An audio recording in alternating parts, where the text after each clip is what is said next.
गुलाबी फूल। आज कविता जब सुबह सुबह उठी तो खिड़की से बाहर देखते ही उसका चेहरा मुरझा गया। अरे कहाँ चले गए? कल तो यहीं थे। इतने महीनों से रोज सुबह दोनों को देखना उसकी आदत सा बन चुका था, और आज जब दोनों अपनी जगह पर नहीं थे तो कविता को कुछ खाली खाली सा लग रहा था। सुबह सुबह बस वो दोनों सामने दिख जाते तो कविता का रोम रोम पुलकित हो उठता था। मन एक अद्भुत खुशी महसूस करने लगता, और सबसे खास बात, इन सब का सकारात्मक प्रभाव पड़ता उसके मन मस्तिष्क पर, और कलम खुद ब खुद कोई गीत लिखने लगती। पता नहीं क्या जादू था उन गुलाबी फूलों में, बस देखते ही मन मचल उठता। शायद विकास का असीम प्यार भरा था उनमें। आखिर उसी ने तो कविता के जन्मदिन पर यह गमला उसे उपहार में दिया था, और फिर दोनों ने मिलकर उसमें गुलाबी फूलों का ये पौधा लगाया था। देखो कविता, तुम्हारे लिए एक काम सौंप कर जा रहा हूँ।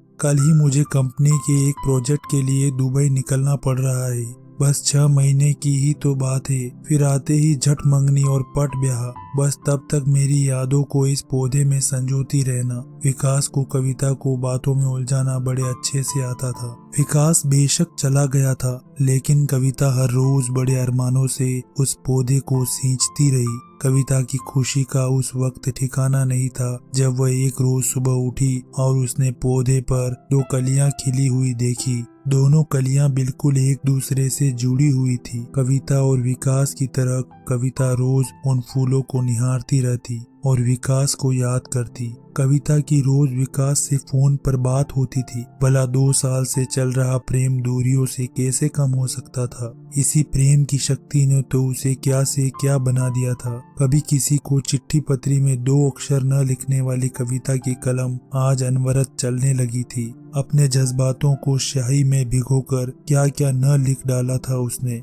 तेरे एहसास में खुद को ऐसे फना कर दिया हमने, जिंदगी बाकी न बची, न तेरे साथ और न तेरे बाद। पता नहीं कैसे एहसास थे जो दिल से निकलकर पन्नों पर बिखरते रहते थे। जब भी मन होता कविता उन गुलाबी फूलों को निहारते हुए खिड़की के पास कागज कलम लेकर बैठ जाती। माँ जब डांटना शुरू कर देती तब सुध पड़ती कि कुछ खाना भी है और घर का काम काज भी देखना है। पता नहीं पिछले कुछ दिनों से क्या हो गया था। पतझड़ का मौसम आ गया था, फूल मुरझाने लगे थे। माली से पूछकर खाद पानी भी डाला। विकास को फोन पर बताया तो वह भी पहले खूब हंसा, फिर बोला पतझड़ बीत जाने दो, सब कुछ ठीक हो जाएगा। कविता फिर भी आश्वस्त नहीं हो पा रही थी। अब तो बसंत की बहार भी छाने लगी थी। चारों तरफ एक मीठी बयार बहने लगी थी, लेकिन फिर भी कविता को कुछ सही नहीं लग रहा था। आज भी उन फूलों को देखे बिना बेचैनी बढ़ रही थी।